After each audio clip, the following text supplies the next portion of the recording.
Hi there, it's Todd Banco with Preload Service. We had in a couple of threads talking about felt pads or what people are using for the polishing pad for the convex scissors.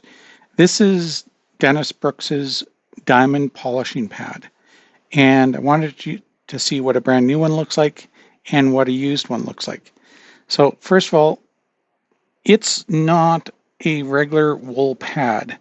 So if we sort of zoom in here, you can see that the fibers are very, very compact. It's very, very hard. So you can see even with the pencil, there is resilience to it. It will push down, but it's very, very compact.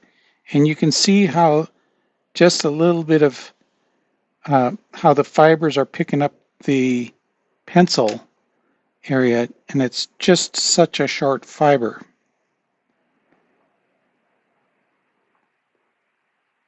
And that's a key component. There was a company that I will put in the links in the description of what I possibly think that pad is. Now I'll show you what my pad that I've been using. This is a pad, same pad that's been in use on my flat home for 3 years now. And all I primarily use is 1 micron diamond spray. Now I use the whole 1 micron diamond spray throughout the whole area. I really don't preload it up, but you can see the lines, the fiber lines, and what happens here is these lines are where the fibers are standing proud.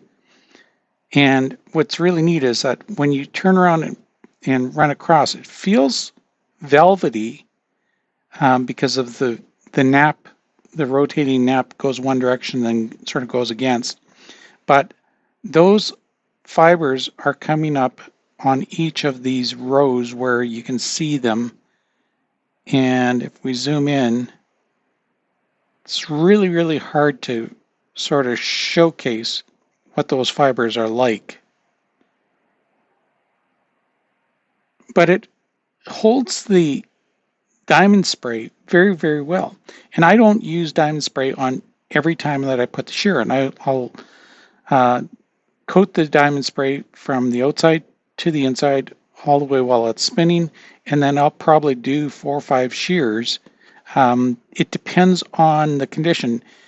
Now, the reason why I don't need to do it with every one is I use 1200 grit sandpaper as the precursor, pre-polishing step, so that I don't need to use a lot of polishing action. Now, the other thing too, when these do get worn out, you can see that I've got some wear patches right over here. You can see how some areas here that I've gotten worked out. I will turn around and use some polishing compound and add some polishing compound back in to support these fibers. So you can see that this is breaking down, but the fibers in the pad itself are still usable. So I don't consider this at all out of use. So you can see how much volume is still available. But the thing is, I don't want to turn around and try to rough this up because these fibers still here are so effective, and I just don't need to work the outside. So what I'll use is, and you can see it right in here, that this area here, I've added in some polishing compound in this area to help support and provide that area with polishing compound. And I typically use the white diamond. So this is what it looks like 3 years. They go a long time. They are expensive, but when you really compare the use out of them and the effectiveness, that you go from this to this, it's still in an incredible condition after 3 years of use, that it's really not that much of a cost compared to how useful it is, and how effective it is at reducing or not having significant wear even from the outside. Now, the big thing is that I'm using you can see by the wear pattern, I'm using the entire surface.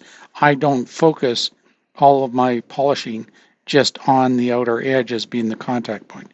I polish throughout the whole range, to the inner tip, to the outer edge.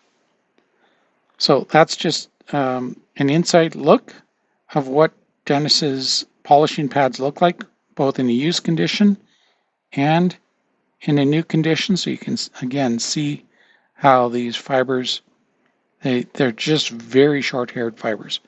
So I hope you find that useful. It's the only polishing pad I'll use now.